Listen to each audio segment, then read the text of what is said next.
was so mad and lost and sad. Yeah, and it was like I cried for freaking days. There was actually somebody watching us. And of course I was carrying the radio and the person next to me is important, so I was an easy target. And the bomb went off under my feet. Welcome to the Combat Vet Transition Journey podcast. Pat Frager here. Every combat vet suffers from physical and emotional challenges. I find that transition is a lifelong journey. As they say, it's a marathon, not a sprint. Chris is one of my favorite people. Chris has been down there. He was in the Marine Corps, served in Afghanistan, and he'll tell you he lost a leg below the knee. Got his arm jammed up. You'll see where it is. Lost part of it. Now, when I recall meeting him initially, we were at a prosthetics place, and Chris came in, and he was into boxing. The thing that impresses me most about Chris is his ability to stick with something. Chris will tell you how he was wanting to always be a police officer, and he traveled from Oceanside down to Chula Vista every day for about 2 years, I believe it was, to Southwest College. And he became a Chula Vista police officer after 2 years. And he's kept going, he's progressed, and we just learned that he's going to be a detective down there. Chris, welcome, brother. Thanks, Pat. Back in 2000, so I was a radio repair technician, comm tech. I started off with 2-4, and then I got sent to third tracks. Third tracks, we went to Iraq. In Iraq, they took away our Amtrak, and we were put on foot, more or less. Once we started off at a place called Al Shai, which is right outside of Barwana, which is where Sergeant Major Ellis was killed from 2-4, actually. And then I got hit outside of Haditha, a little village called Alus. I was walking across a bridge, carrying a radio on foot patrol, and I was walking with my team, my staff sergeant, who we were good friends with, real close. We were walking way too close, probably as close as you and I are. And he was like, hey, we don't have good dispersion. And I was like, hey, you know what, Staff Sergeant's right.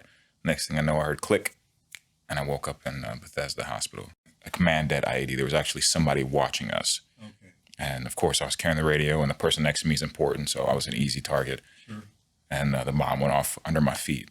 So. Okay. And you woke up next at Naval Hospital in Bethesda, Maryland. Mm-hmm. How did you feel at that point? I was so lost.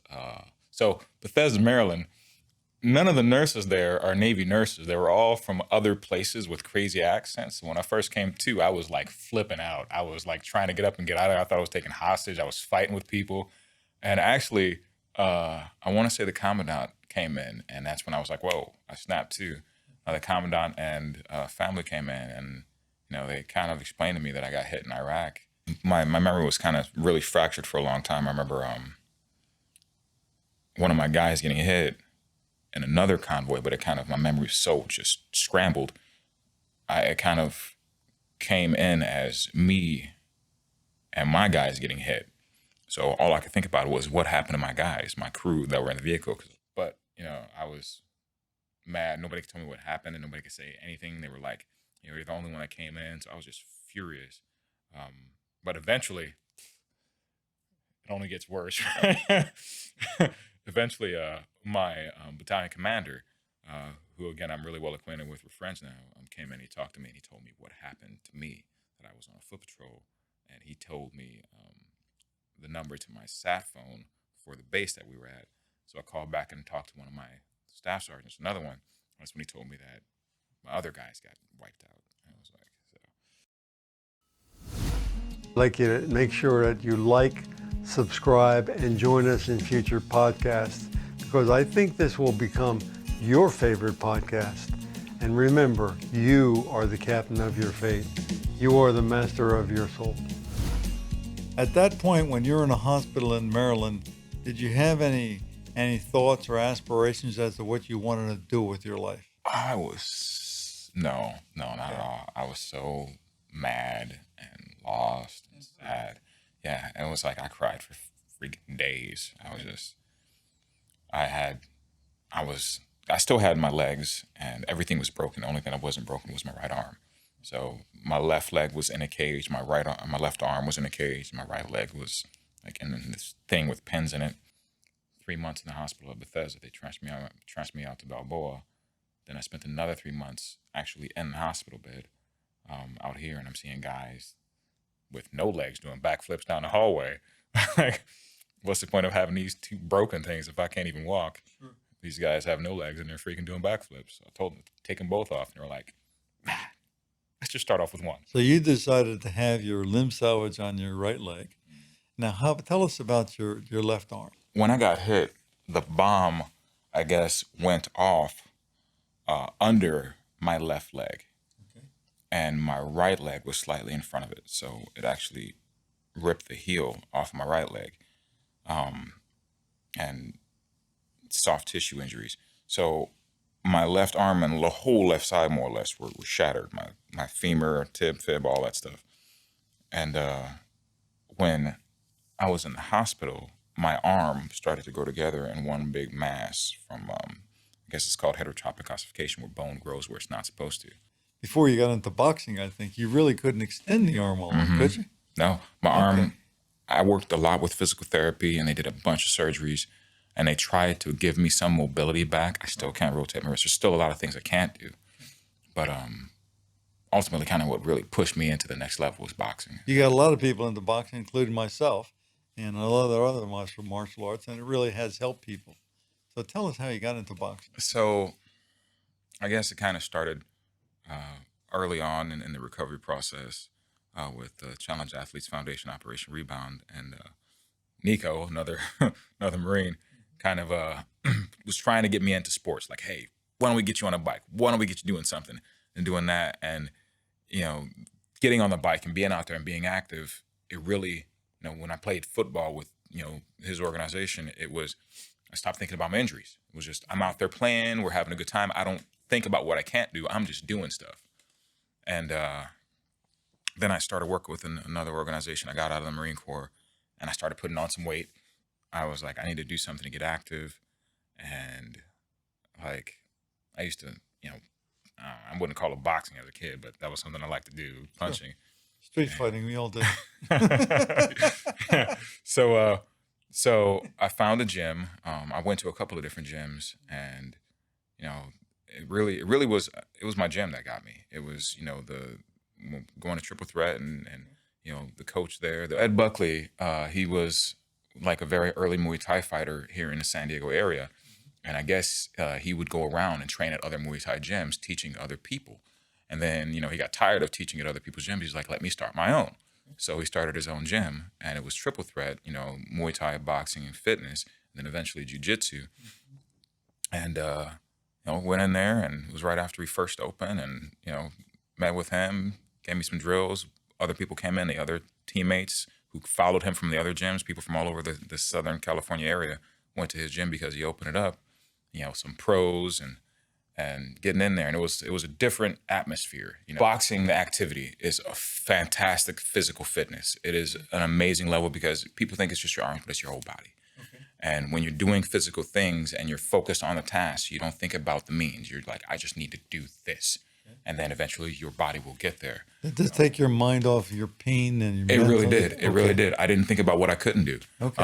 I know I talked with Coach Ed along the lines. He was like, I never worked with anybody with injuries like yours. But I was like, hey, we're just going to break it down and build up. And he did. And it really, you know, my agility, my balance, I had terrible balance when I first started. I was like, surprised I didn't fall over more. Terrible balance. My left arm was very limited motion, but boxing and the repetitive activity and the movements, I mean, it wasn't just the physical aspect, but it's also the mental aspect. You when you're going out there and you're doing these things, you're not thinking about other stuff. You're focused on this task. Well, what about your physical limitations? Did that ever hold you back from doing this? You know, when I first got there, I thought it would, but then as time went on, working with other people and training, I realized it didn't. Especially when you work with guys like myself and these other guys, right? You get in the ring with Ron Jackson, you'll feel like, I can't be disabled with that guy. Do you remember that one lady that was there? She was like 18 years old, and she must have been about 160 pounds. She was knocking guys out. Oh, yes, you are. Yeah. She went pro in Muay Thai, and I think she's trying to do MMA. But yeah, she was. Yeah. So ultimately, you actually went competitive. You found a league or I guess it was a league, where there were just amputee boxers. Yeah. And you went undefeated in that league. How many matches did you have? I had 3 matches, 2 by knockout, 1 by decision. Okay. And I only went there because I didn't think, and I found out from my guys who were in that league, is that there's no other way. Like the other boxing organizations won't let us box, regardless of how good we are, regardless of what we adapt. They just won't let amputees box. I've seen the same situation with MMA guys later on, especially if you're suffering from TBI. And then all of a sudden there's that buck left there. Tell us about the when you decided to become a police officer. How'd you get on that career path? Oh man! So when I was a kid, Just back in Wisconsin. back in Milwaukee. So I guess I grew up in foster care, and my family, we had a close family friend. I guess it's I call him Uncle Cooney, and he was a sergeant in Milwaukee PD. And, people would come to the house whenever we had a family problem, and they would know my family and treat them with respect and all that. And Uncle Cooney would, let me play in his car. That was always had a positive image of law enforcement in my head, I guess, regardless of what happened, the run-ins with the law. Then I got out and I started working with a nonprofit, and I wasn't very satisfied with what I was doing. And the only thing I could really feel was that I was satisfied when I was in Iraq, when I was in uniform, when I was engaging with people, when I was helping. And you had a family around you. Yeah. You had your brothers and sisters around you. They were in your unit. Yeah. We had that bond. And I was like, there's only 2 things similar to that, I think: firefighting and police. I was like, I don't think I could be a firefighter. My leg would burn. I don't want my leg to burn up. You'd probably do quite well as a first responder, though. Go ahead. And then police, and I was like, I don't know if I could do like straight up police work. I'd have to start baby steps. So I was like, if I want to become a police officer, what is the lowest level I can get in? And I was like, I could be a volunteer. I could be a reserve officer. And I applied to be LAPD reserve, because that was the only place I saw that, you can get in the reserve program, and they step up. So I went up there and started the process, and then I found out I was having a daughter, and I was like, well, can't be LAPD reserve. Stuff happens up there. I don't want to do nothing for free and get hurt. But I still wanted to do it, and I came up with a plan. The Marine Corps SMEAC. How am I gonna, situation and the mission, and how am I gonna execute this? So I was like, baby steps. If I could build up, get the reputation, get the credibility, get the experience, and maybe I could transition into becoming a police officer. So I applied for a couple of low-level, not sworn, but in that environment, starting off as like jail technician, where you control the doors at the jails, and then being a jailer, and then becoming a deputy. And that was something I looked at, and that was I did that with Orange County. Funny thing, I went to I was still in my funk, and I'm like, I don't know what I'm gonna do, but I'm gonna try to do something. I went to Peter Harsh Prosthetics, and they had a little thing up on the wall saying, hey, we're going shooting at this place, go on a shooting trip. And I was like, why not? I got nothing better to do. Might as well go, have some lead therapy, gunpowder therapy. And we went to this shooting range, place called Academy. It's where they train, help train SEALs and people. And one of the instructors there was another guy that I went through Balboa with, another Marine who was injured in Iraq. I mean, he wasn't as badly injured, but we were going through rehab at the same time. He was like, hey, man, I encountered similar problems, and I decided I was going to go through police academy on my own. And he was like, hey, there's a police academy right here, and this is where I'm going, and this person, that person. And he told me who to talk to. Southwestern College, down off the 905. Now, where were you living at this point? Still lived in Oceanside. On a good day, it took me an hour and a half one way. I was burning through about a tank of gas every 2 days. So it was an extended format academy, because I had my daughter, and childcare is ridiculously expensive. So it was part-time academy. So it would be, I want to say Tuesday, Wednesday, Thursday, 4 hours, starting at like 6 p.m. till 10 p.m. So you went through, how long did the course take? A little over a year. Okay. So at the end of the course, you had a choice, didn't you, of what police departments you can work for?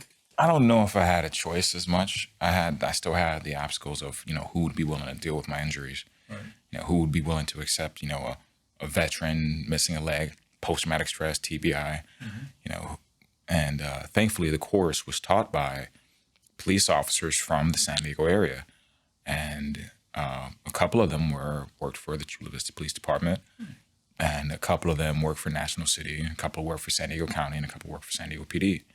And I applied for National City and Chula Vista, and some of the people on Chula Vista, made it happen. There's a police chief of Chula Vista right there. And Now, did you find that your physical challenges held you back at all in the police academy? the police. So when you have to do like an NDOC where you have to meet minimum standards to be in the academy. And when I did that, I was not the slowest person. I wasn't the fastest person, but I wasn't the slowest person. And the academy instructor was like, "Hey, I want you to do everything like you would do it on patrol. So you can't run with the cool running leg. You got to run with the regular leg and all that stuff." And I wasn't the slowest, but I wasn't the fastest. Well, you had to have a modification done to your prosthetic, didn't you, by Peter Harsh, in order to go through and not have to change the leg? So I used to wear stiff leg that had features that I liked. But then, considering the academy and how I'm not going to I had to go with something lightweight, low drag, high speed, as much as possible. And Peter suggested something. He made a modification to my socket. We went in and we worked on the alignment for a long time. And I used that same leg throughout the whole academy, had no problems. I used it into duty when I started patrolling. Putting on 30 pounds of gear and jumping a fence, I snapped my foot. Wasn't too bad. Just, changed a couple screws and I was on my way. So yeah, I actually, on patrol, I keep a couple of Allen keys, just in case. I keep a spare leg in my car, not in my patrol car, back at the station. I'm like, if my leg breaks out in the field, I think I need to go to the station to get it taken care of. But, make modifications. I mean, I don't have to worry about breaking one ankle, so. So you've been doing pretty well as a police officer. Yeah. So for me, Shelley, there's a lot of things that I was okay with being wrong. Like, I was like, I don't care what you think about this. That's just who I am. You don't like it, you don't got to deal with it. But realizing, maybe that's not a healthy mindset, and talking to Shelley and understanding what some of the problems are and what the root cause of them is, really helped me to become a better person. And then, and so she's like my litmus test. She kind of holds me. She makes me accountable. Like, you were messed up with that one. Like, oh yeah, maybe I was. And my daughter though, I used to ride motorcycles, and I remember that. I used to ride really fast, really stupid, and I liked riding a motorcycle because it was just like going on patrol. I had the understanding I might not come back. Sure. It's just what happens. At least I'll go out with my boots on. But then one day I was riding my motorcycle and one of my guys got killed. And I was riding really fast, really reckless. And I had the realization that somebody depends on me. That's and right. I've got to be there. My daughter. And I was like, I can't ride like this I anymore. can't tell you how many times I've heard from mental health professionals, and I'm not real fond of mental health professionals. They say the reason people don't do crazy things or commit suicide is because of those they leave behind. You've got a beautiful family you would leave behind. You don't want to do that now. Yeah. You got it. Let's go on to right now. You told me you were been selected to be a detective in Chula Vista with Chula Vista PV. What are your aspirations? What are you going to do? You're going to stay there? The last time I saw you, as a matter of fact, at our Friday get-together, at Hennessy's, you were telling me you were thinking about going to law school. Well, I still would like to do law school. I mean, the thing with police in California is it's changing so frequently. Everything is changing. If you don't have an understanding of what's going on, you're going to get left behind or end up in jail. So the ultimate understanding of law enforcement is understanding of the law. We have another fellow veteran. You may have met him once or twice, Antoine Diep. Antoine just became a police officer in Atlanta, Georgia. Nice. What advice would you have for Antoine, being a rookie out there? And actually, he just got remarried also. So he's married and he's a police officer, but you're like light years ahead of him. And Antoine keeps telling me, it's a grind every day, brother. In a text, we've had him on there. So you've been there. So what would you have to say to Antoine and other people who aspire to be Chris Laurence? So for me, and these are things that I have to do every day, is remember why you do it. Find a group of people that you can actually trust in the department and talk with, because sometimes there's going to be some stuff that just shakes you to your core, and you got to be able to talk about it. We can't being on PD for a year is almost like going on a combat deployment. There's so much stuff, the level of trauma that police officers experience, and then have to go through it over and over and over, and try and live a normal life outside of there. It's hard. It's really hard. And maybe being a combat veteran makes me more able to deal with that aspect, but that's not anything that is natural to deal with. So, he's got to have find a good support structure. What got me when I had my dark spot in the hospital, when I found out my guys were gone, there were two thoughts that really helped me get through it. I realized that, those people, my brothers that died, they'll never be able to experience anything going forward. So it's my duty, my responsibility to make sure that I live to honor them and live as good as I can to make them proud.